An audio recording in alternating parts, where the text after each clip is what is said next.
From being ordained as a reverend to dying of mysterious circumstances, this is what happened to each one of Boney M's members and where they are today.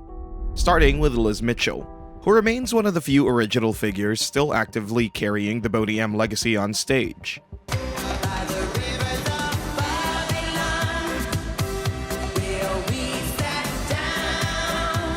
Liz continues to perform around the world under the banner Boney M featuring Liz Mitchell, a name that many longtime fans see as the closest link to the group's original sound. Decades have passed since the band's peak in the late 1970s, yet Liz's touring calendar remains surprisingly active, with major performances across Europe, appearances at nostalgia festivals, and regular shows in parts of Asia where Boney M's music continues to draw large crowds.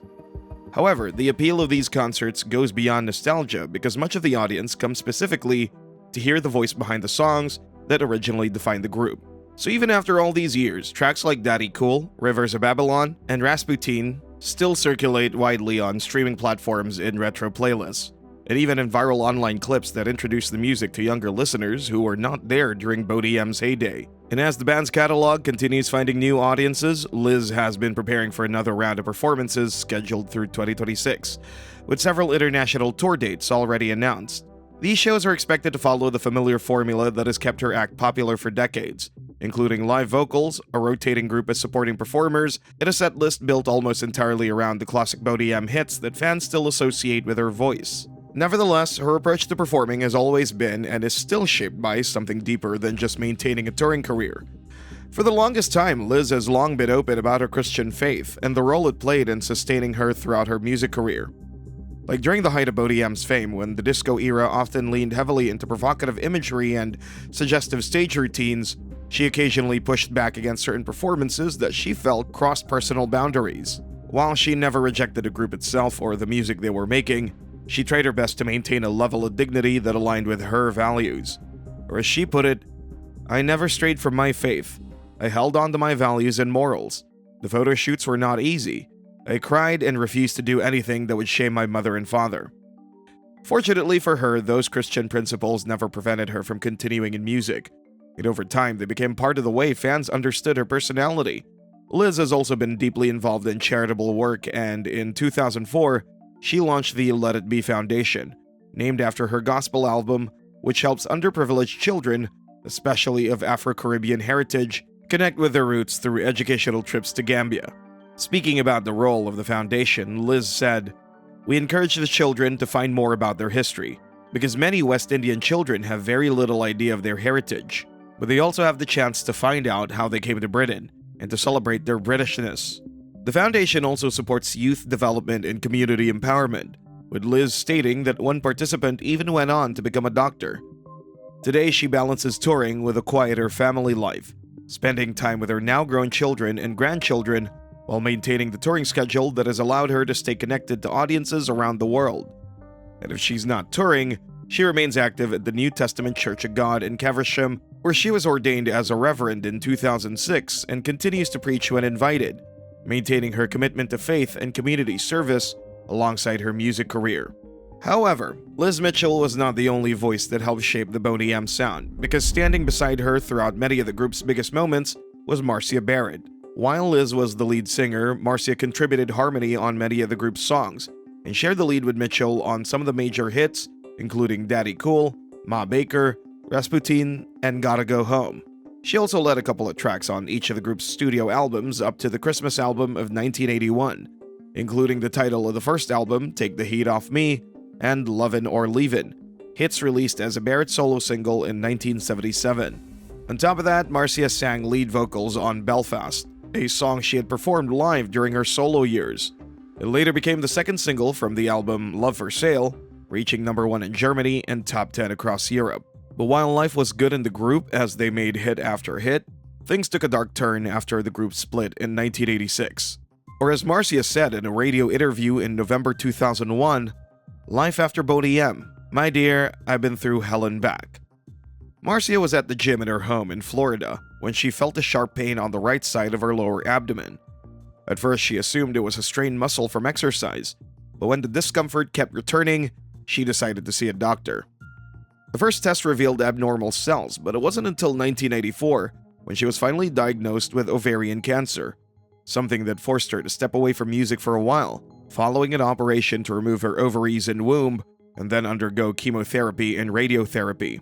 But as if things couldn't get any worse for her, Marcia faced a recurrence of breast cancer around 1998 to 1999, followed by a spinal cord tumor in 2003, which caused temporary paralysis from the waist down. Despite these setbacks, she still worked on her music and chose to stay positive throughout the recovery period, resulting in the inspirational album Survival, which was dedicated to cancer patients worldwide as a way to comfort them and restore their belief that they will be healthy again. And aside from vouching for cancer patients, Marcia was a direct opposer of the US military intervention in Iraq. So to voice her concerns, in 2003, she released a benefit EP titled No War, Peace and Love, and the proceeds from the EP went to the War Child charity organization, whose mission is ensuring a safe future for children enduring a war by delivering protection, education, and psychological support in conflict-affected regions. She also toured with her own version of Boney M, which was invited by President Mikhail Saakashvili in October 2007 to perform in South Ossetia as a disco approach to conflict resolution, given that at a time, the state was at war seeking independence from Georgia and eventual unification with Russia. And to continue investing in music, Marcia started Zoa Records in 2009 and released a remix of her survival track, Seeing is Believing, on the 6th of March 2009, followed by I Don't Know Why through the label. As of 2026, 77-year-old Marcia lives in Berlin, Germany, with her husband, bassist Marcus James. But she still tours internationally with her own version of Boney M, with performances in countries like India, Georgia, Greece, and Kazakhstan. But while Marcia worked on Boney M's harmonies, Maisie Williams was more about what audiences saw on stage, as she was a performer and dancer. As she awaits to turn 75 on March 25, Maisie lives a much quieter life than the glittering disco era that made her famous, spending most of her time in the countryside of Buckinghamshire, England. However, stepping away from city life does not mean that she has left the stage behind, because Maisie continues to travel regularly for performances under the name Boney M featuring Maisie Williams. Nevertheless, the audiences attending these concerts today often include several generations of listeners, because parents who grew up dancing to songs like Daddy Cool, Rasputin, and Rivers of Babylon now bring their children and grandchildren to experience the same thing in a live setting. The result is a concert atmosphere built around nostalgia, where familiar melodies trigger memories of discos, old radio stations, and records that were prominent in the late 1970s. Fortunately for Maisie, that nostalgia has kept the music alive in many regions across Europe, Asia, and parts of the former Soviet bloc, which still treat Boney M's songs as timeless party anthems. And because of that continued popularity, she often finds herself performing in countries like Poland, Auckland, and Sweden, where the group's hits never really disappeared from public life. But even with that ongoing demand, Maisie has sort of begun acknowledging that time eventually catches up with every touring act, which is why recent announcements about her 2026 final curtain tour in the UK, Australia, New Zealand, and Germany have drawn attention from longtime fans. However, the tour is not being framed as a goodbye to music itself, but rather as a farewell celebration of their 50th anniversary, marking the end of their touring legacy. But despite the love from her fans, Maisie's place in Boney M's history has always been somewhat unusual compared with other members of the group. As mentioned before, while singers like Liz and Marcia handled most of the recorded vocals, Maisie primarily served as a dancer and visual performer during the group's rise to fame. Studio recordings were largely controlled by Frank Farian, who arranged the vocals and production behind the scenes. Because of that structure, Maisie did not actually sing on the original studio tracks that became global hits.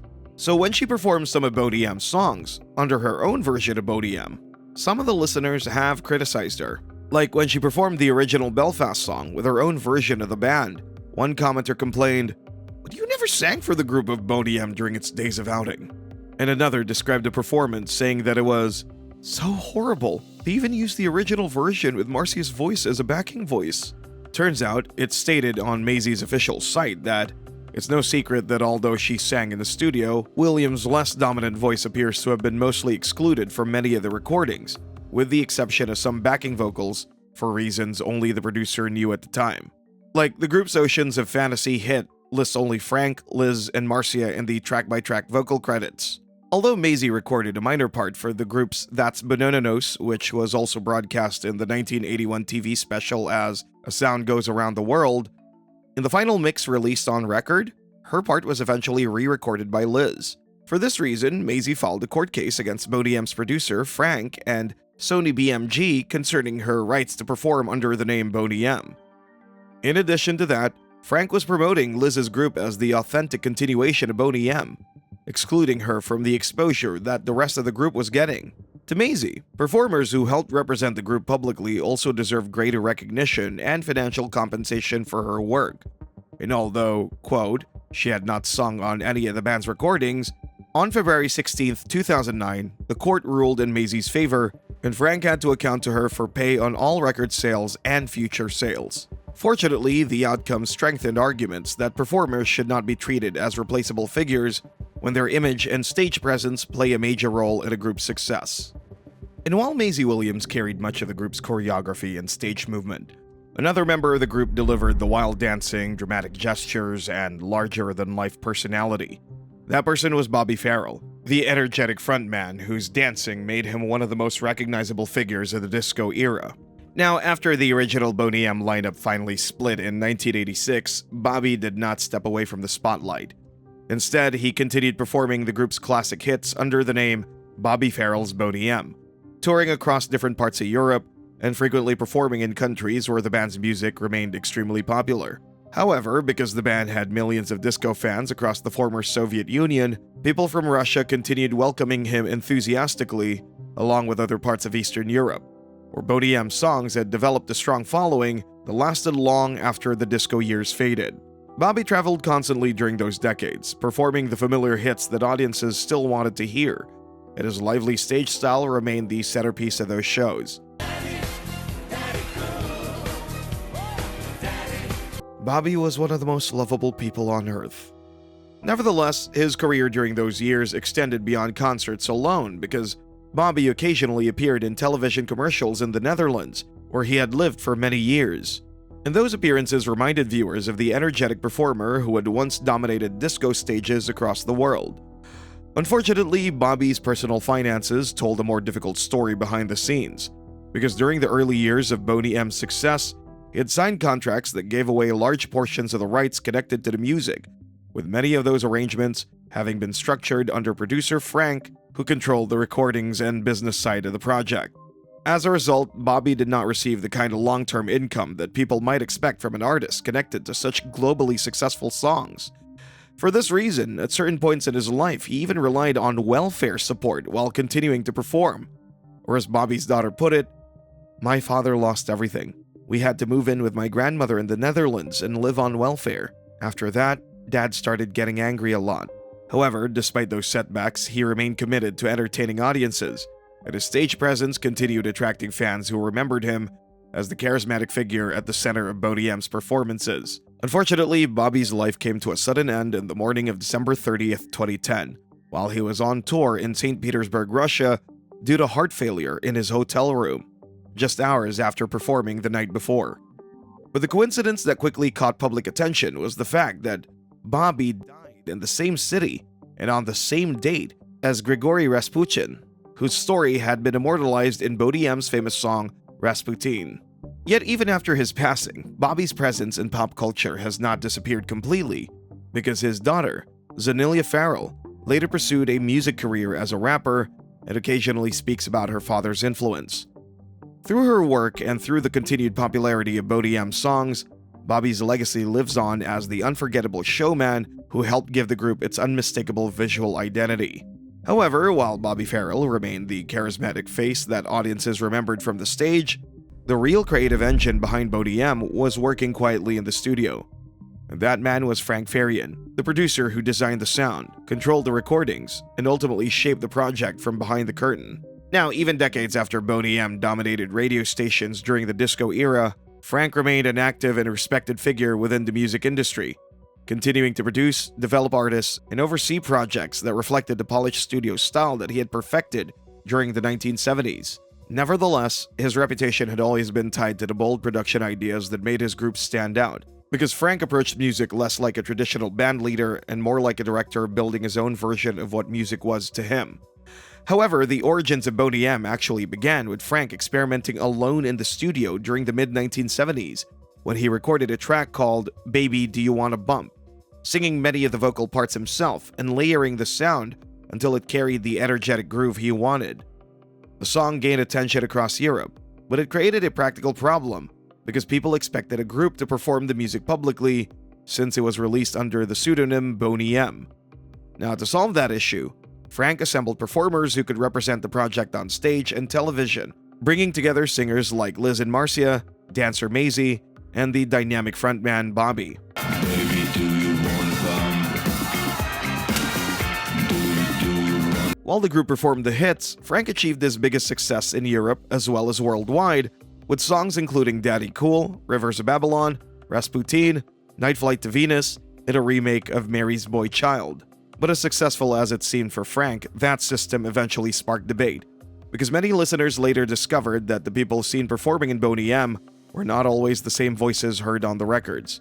Frank had used lip syncing in certain situations, and he later repeated a similar approach with the pop duo Milli Vanilli, which triggered a major scandal years later. However, during the 1970s, the music industry paid far less attention to these production details, and television performances were often pre-recorded anyway, so the arrangement attracted little controversy at the time. But as everything comes to an end, Frank passed away on January 23, 2024, at the age of 82, closing the chapter on one of the most unusual and influential careers in European pop music.